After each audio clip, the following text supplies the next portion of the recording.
Aspectology, fascinating, amazing, truly new energy psychology, a new way of looking at what happens to the being, particularly when they come to Earth. They forget about who they really are, but yet they're still making these aspects. They'll disguise themselves as ghosts and boogeymen and evil spirits and demons. You think you're being followed or even inhabited by some evil spirit.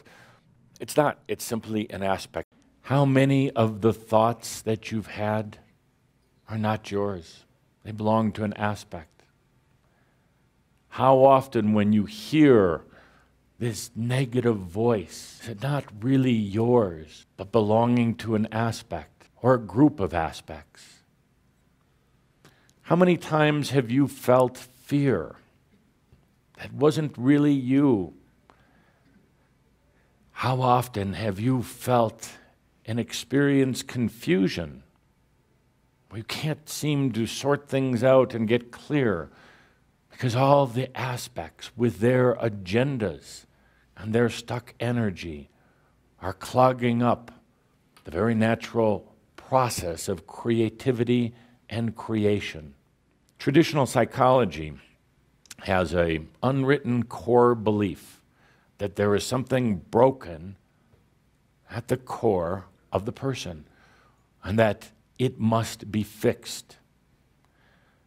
The new energy psychology of aspectology understands that at the core, at the soul level, it is total perfection. It is natural for any creator being to create actors of itself. It is a natural thing for all of these aspects to return back home sooner or later. In this beautiful, beautiful dynamic, no matter how imbalanced you may think you are, no matter how distorted your aspects might get, the soul remains pure. And this is the blessing of the creation of aspects.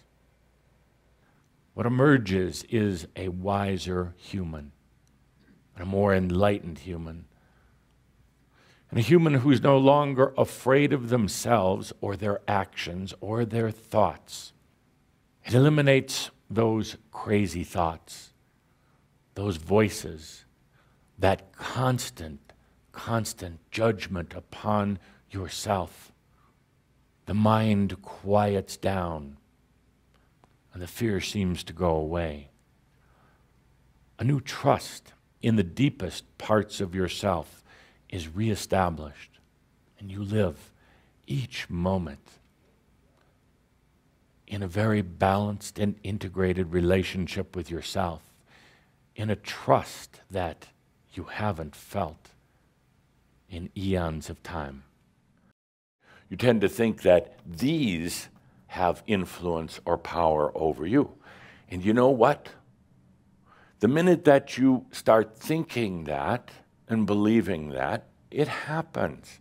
You suddenly give all of this crazy group the basically control or the degree of control over you. It's a great game. But at any point, what a creator has created can be uncreated, or it can be recreated in any way the creator wants. So, you don't like this? You feel intimidated by it, overwhelmed by it, disempowered by it, or anything else? You are the creator the moment you step forward and accept that. You may not want to accept it. You may say, oh, that's so much work, or gee, I don't know if I want to take responsibility. Well, then it'll remain like this. And that's okay. It's just the game of creatorship.